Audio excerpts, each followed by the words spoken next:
chances are you've probably seen some variation of this image if you spent any significant amount of time on the internet or just as a member of widespread cultural discussions. This is a widely known image related to a meme, a philosophical experiment, and some fundamental conversations about the nature of life and what right and wrong are, and in some ways, what it means to be alive. Hi, I'm Tom. This is the start of my new series on the Orange Jungle Tree Sheep. Welcome to this video about the trolley problem. In 1967, English philosopher Philip Foot published a paper discussing the ethics of the nature of life. It included some comparisons between underlying philosophical views and common issues being discussed at the time. One of those situations was a precursor to the thought experiment that I'm discussing here, the trolley problem. The term itself was coined by American philosopher Judith Jarvis Thomson in a similar paper published in 1976, and the seeds for the commonly known version that most people know were laid. Most common version of this thought experiment that you're probably familiar with, and the one that's represented in the image, is called the bystander at the switch. The most basic version of it is something like this. There's a trolley on railway tracks, and it is out of control. It's barreling down them and is not going to stop. Up ahead, there are 5 people on the main track that the trolley is on. They are tied up. They can't move. The trolley is heading for them. You, a bystander, are standing some distance away, and next to you is a switch or a lever. If you pull the lever, the trolley will switch to a side track or a different set of tracks where one person is there. And you have 2 options in this scenario: do nothing or pull the lever.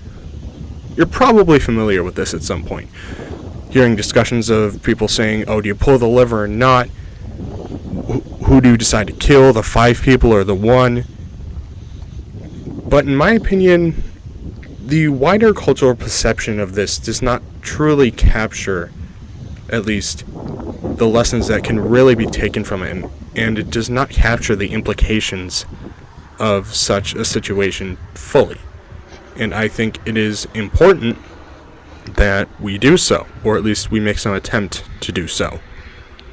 Instead of simply asking, in my opinion, what should we do, how many people should we kill, or something like that, there are other questions we can ask.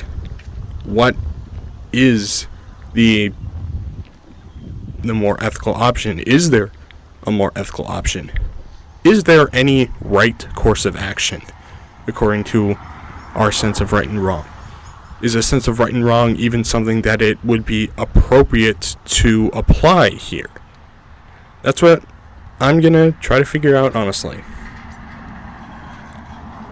The core philosophical competition, I guess, or the competition between philosophical ideas that is defined by this scenario, is one that you might have heard before, at least in some other form or in some other medium, in connection to some other example, or maybe some media. It's essentially a competition between, or at least a discussion about, two ideas with various applications: utilitarianism and deontology. Chances are you've probably heard the word utilitarian before, or utilitarianism. You may not have heard of deontology. It's a little bit more of it's slightly more niche philosophical term that mostly gets used in discussions of philosophy and also in current politics. But the main definitions of these 2 words might be things you're sort of already familiar with. In a simple sense, the difference between these 2 philosophical structures is, where does the morality or moral nature of an action come from? The outcomes/consequences of that action, or the actual action itself? Utilitarianism is defined by looking for a greater good. What is the maximum good that can be done through the outcomes or consequences of a decision? This is where we get our discussion of the 5 people versus 1 person. The most commonly cited, or at least one of the most commonly cited facts or opinions about this situation centers around the fact that a very common decision would be for the bystander to pull a switch and only 1 person dies, because 5 lives saved is greater than 1 life saved. It would be better to lead to less pain and suffering overall if you were to pull the lever and 1 person dies instead of 5.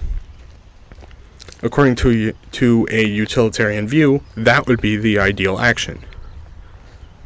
Deontology is the other view I described, that the moral nature of an action comes from the actual action itself.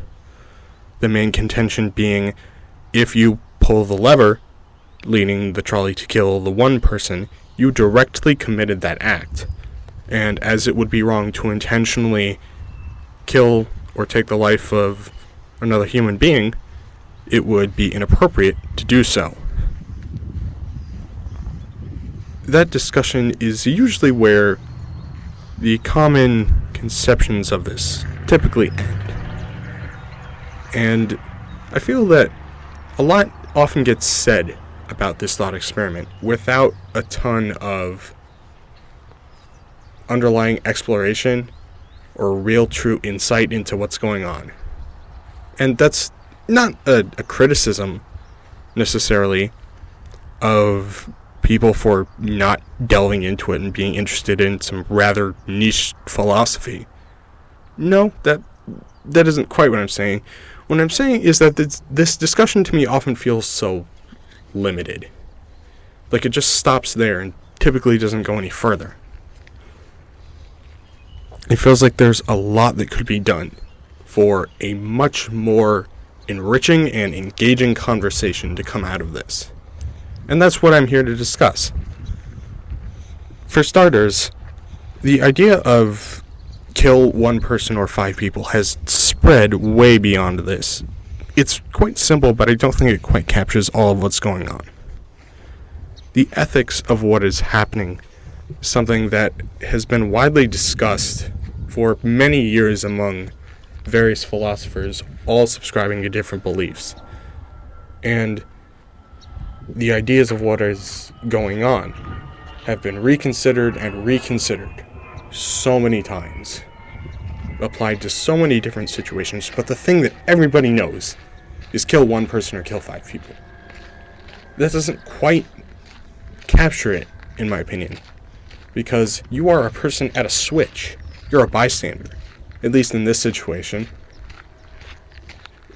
What should be done about you in that perspective? Is a person even worthy to make that choice, to simply decide on a whim what life is worth? That's a really interesting idea to me. It's why I enjoy a lot of media that talks about various philosophical views and the nature of life and what it means. The idea that 1 person is in control is one that we often consider, but not for the full implications of it. These are the lives of autonomous, freely thinking human beings you are in control of. The conclusions that we come from this could come to define the philosophy of our entire lives and so many actions that we take.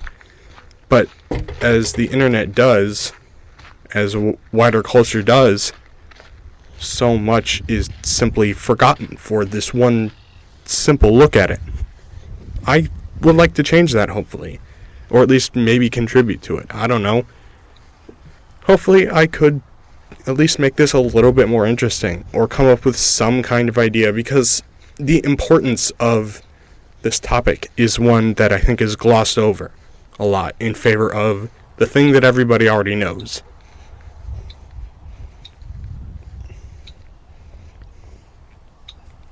Another way that this commonly gets discussed you might have heard of that is related to this. You might have seen some variation of this site here, Moral Machine. It's a site that is designed to present various trolley problem-like scenarios to discuss essentially the dilemma of a self-driving car. What should it do if we're going to develop technology like this and situations where a person's life may be at stake, similar to the trolley problem, would happen to occur? What should the machine do? Chances are you might have heard of this, but this basically just gives you a series of prompts, and you basically just have to choose what it would do. This is fascinating to me, because you're being given a level of insight or control or influence that is just not present in the original. You do not have that kind of knowledge of the situation, that perspective, and the idea of this being something that is widely important in the culture, separate from the philosophy, is so interesting to me. I think the idea of this being something that might actually get used based on people's real responses is, terrifying at one point, because wide consensus, especially on the internet, is rapidly changing and sometimes doesn't even have any standards. But at the same time, it's incredibly interesting because it gives insight into how people think, what the value of life is. What do we hold to be the value of life itself? Is life itself something that is intrinsically valuable? Some would say yes, some would say no. Some would say it's up to everyone to figure out. Some would say maybe there's a mix. Some would say it's impossible to find that answer. Some would say it is self-evident. There are so many other disparate topics that are all connected by this one question. Do you pull the lever? Do you take an action that results in some kind of harm? Or do you do nothing? What even is harm itself? The importance of this is often lost. And I think we need to at least try and restore it through having an interesting discussion. And that starts by really understanding what utilitarianism and deontology are. Utilitarianism, as I said earlier, focused on the maximum good, or the greater good, the impact of the outcomes of a decision. It would say an action that causes more harm is wrong. You should attempt to cause the least harm, however you can. The natural extension of that, however logical or illogical you may view it to be, might be if you have to choose between killing 49 people or 51, and you have 100, at least according to a utilitarian view, this is obviously a very contrived scenario, but if you had to kill 49 or 51 people, what would you do? You would probably kill the 49 according to a utilitarian view, because it's less people that are dying. According to a deontological view, honestly, it doesn't really matter how many people die according to a deontological view, because you would not take an action that directly leads to someone's death. Can doing nothing be an action in and of itself? Some would say yes. I, in my classic fence-sitter centrist ways, would say depends on the situation. But in something like this, I think the idea of having a main track the trolley is already on, and then a side track, doesn't make much sense.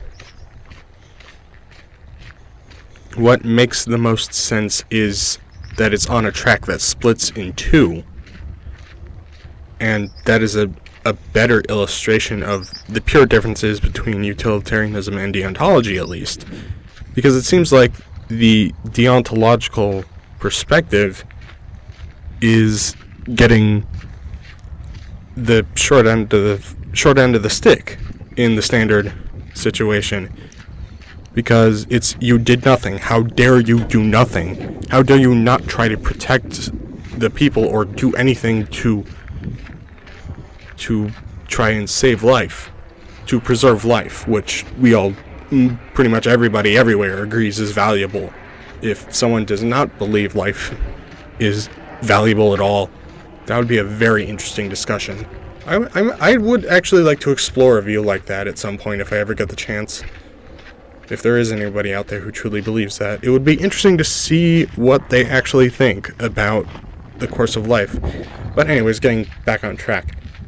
It seems like the deontological view has gotten a bit of the short end of the stick here. Because I mean, it's that the morality of an action comes from the action itself.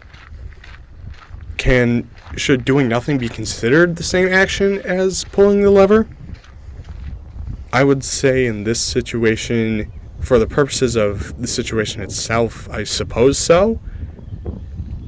But as I said before, there isn't quite a perfect encapsulation of the competition between these two competing philosophical ideas. But this situation is a very common one that a lot of people know, that it can be easily applied to. There is another thing, though, that would be quite a good way to discuss this. Chances are, you may or may not know who this is, this character. Some of you do. I'm guessing most of you probably don't. But you might recognize him a little bit better looking like this. It's Christian Bale. Or at least the guy who is played by Christian Bale.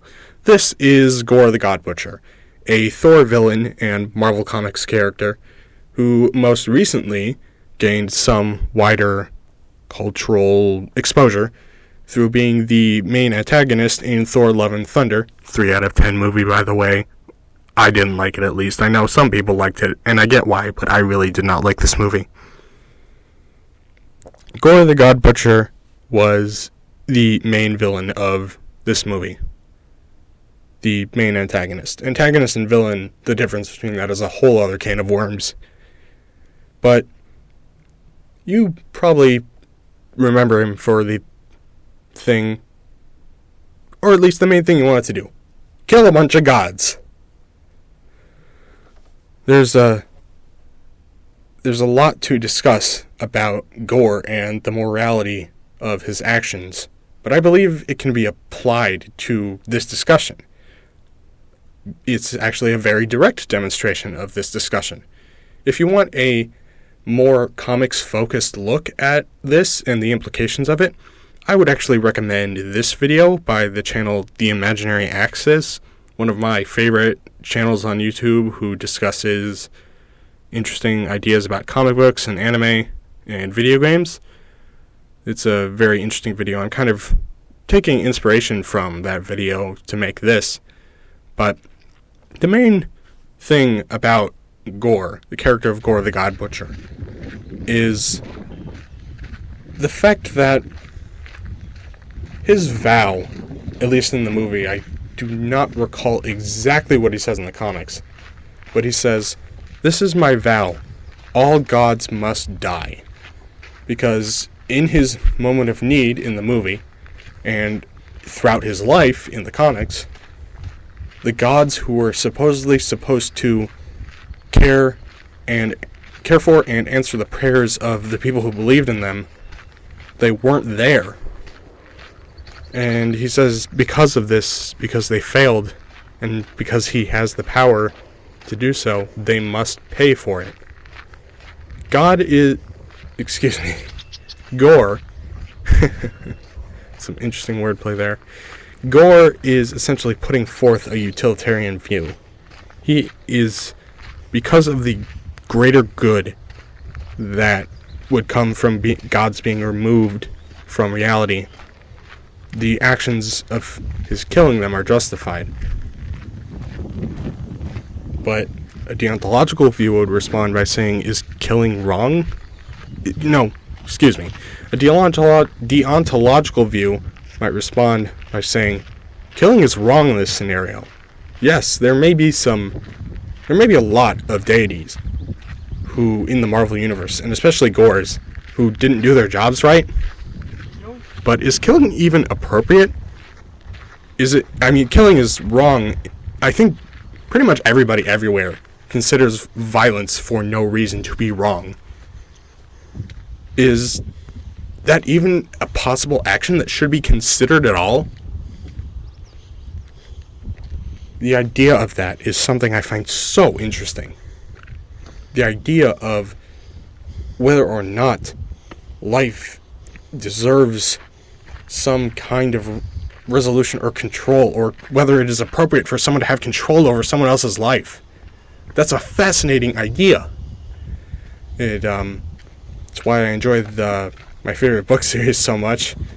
That's another good example that I will talk about actually when I finish discussing Gore here. The main thing is that, like I said, Gore is essentially putting forth a utilitarian view. The greater good that comes from his actions is better than the potential suffering of if nothing is done. It's actually quite close to the trolley problem, in a way, if you are able to, or at least if the comparison makes sense. Doing nothing would mean the tyranny and God's not doing their jobs well continues, and it's through him doing something that things are made better. Yes, things are not made 100% good, because a lot of gods and a lot of deities die. But Thor eventually defeats Gore, and he has a brief encore in the comics, but he doesn't come back in the movie after the end of the movie. And the whole idea of Gore as a character is essentially embodying the trolley problem, in a way, as I discussed previously. The interesting thing about it, though, is that, at least in the comics, Thor almost comes to the conclusion that Gore was right, but ultimately resolves that if some good is being done by some gods, it would not be appropriate to kill all of them. Gore does not exercise any kind of measured response. He says all gods must die, even the good ones, which is an argument that can be made, but there are innocent people out there who are being deprived of the deities they worship.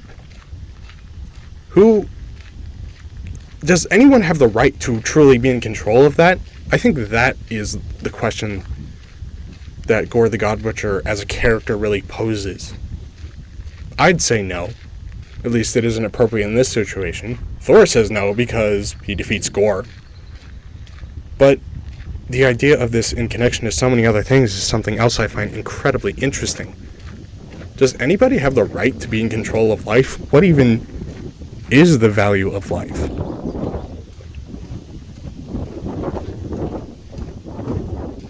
Does life have any value? As I've said before, I think most people would say yes. That life itself is intrinsically valuable for whatever reason. I would say yes, it is. Which is what makes the trolley problem so interesting to discuss. Because the importance of life is the thing that is directly being considered. And I believe it's important for us to try and understand the exact implications of these various views and the various actions that can be taken. If someone says, yes, it's a good idea to pull the lever, what other actions would they consider appropriate? It's an interesting discussion to be had. What actions do they believe are allowed in order to preserve life? Would culling 49 people to save 51 be appropriate? Some would say yes, some would say no. Again, the views on this differ incredibly across individuals and cultures and other philosophical ideas. The deontological view can be pigeonholed into simply doing nothing, but it might say that in another situation with completely different circumstances, rendering aid or helping someone might be an appropriate action because it is the right thing to do. One option directs the morality in deontology. One simply views the consequences in utilitarianism.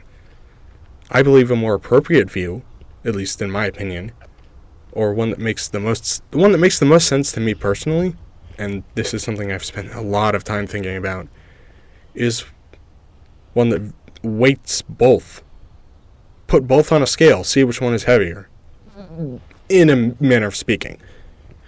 If you want to determine what the correct, or if there is any type of correctness in a view, we should examine as many factors as possible, and that may seem like a very bog standard response, but isn't that something that a lot of people agree should be done? We should be measured in our ways that we examine reality, take in what information that we have, try to determine a best course of action instead of simply stepping forward, declaring that you know exactly what must be done immediately. At least I don't think that's the best way to approach many situations. And I'm sure a lot of people probably agree. I'm sure there's a lot of people out there who probably do step forward and simply declare they know the right way to solve a situation. And the ideas behind that are something that I find incredibly interesting. I mentioned my favorite book series. I didn't say the name of it, but I said earlier that there was some similarities between Gore and my favorite book series. My favorite book series is Arc of a Scythe, or is it Arc of the Scythe? I think it's Arc of a Scythe by Neil Shusterman, I believe the author's name is. That's describing a very interesting scenario for the purposes of this discussion. It's a futuristic society where technology has essentially evolved, that the cloud or the internet or whatever becomes sentient and basically perfects the world to where there's no disease or hunger. Everything is basically perfect. And those tasked with making sure that death still occurs, because it still needs to occur, are called scythes, a special role in society whose entire function it is to glean people. They don't call it killing. That is literally their job, is to remove people from the population. Because society has advanced to a point where there is essentially no natural death. And the role that they play is... That is why Arc of a Scythe is my favorite book series. What is it about life that we treat as intrinsically valuable? It's the fact that we are simply here for a time. And we are existing at all, in my opinion. And what kind of power is it appropriate to give someone? Is it even possible to live in a scenario where it might be appropriate to give someone that power as described in those books? Would it be appropriate for a character like Gore to wield an incredibly destructive weapon that destroys him because some individuals somewhere failed? What is the nature of our morality? How can we make all of these connections between various types of media, various philosophical ideas, and various real-life situations? That is something I would like to ask. This has been a lot more free form than I was originally intending. But that's the way that my brain goes on a lot of these philosophical ideas, honestly, because their implications just fascinate me. And I think I will close this by discussing one last thing. This is a little bit about me personally. My idea, or at least the perspective I've started developing, is that I will only be here on this earth for a very limited time in comparison to so many other things. That does not make my life intrinsically invaluable or intrinsically valuable. I exist. There will come a point when I do not. I might as well make the best use of my time. I might as well go out and do interesting things, meet interesting people, discover new ideas, because at least it'll be time well spent. Having discussions about life itself is a really interesting way to spend that time. And that's what this series is going to be about.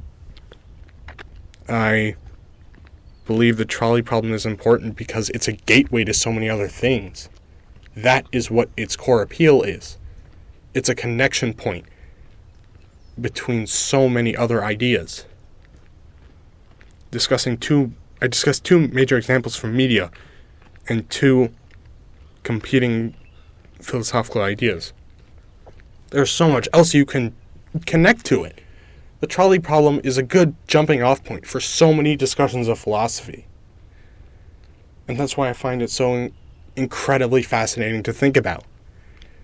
As kind of morbid as that might be, but fascination can sometimes be both positive and negative, or neutral. And that's why this is so interesting to me. I would like to thank you for listening to me. I'd like to thank you for listening to my rambling about something that I have so much interest in, and I would like to explore so much of in the future. This is the first episode of my new series, Musings of a Jungle Tree Sheep. Might change that or shorten the title. But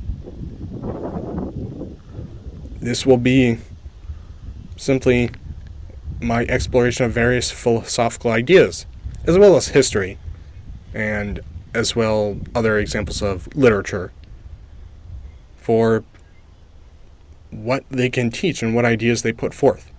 Because that is part of the core appeal of those things to me, the ideas they can put forth. And I would like to discuss those things with you, because I believe can make all of our lives a little bit more well-rounded, I guess. It makes for a fun discussion, talking about cool concepts. And I just want to say thanks for giving me the chance and giving me your time to just talk about life. Anyways, thank you for watching the first episode. This has been Tom from the Orange Jungle Tree Sheep. I hope you have a good day. Goodbye.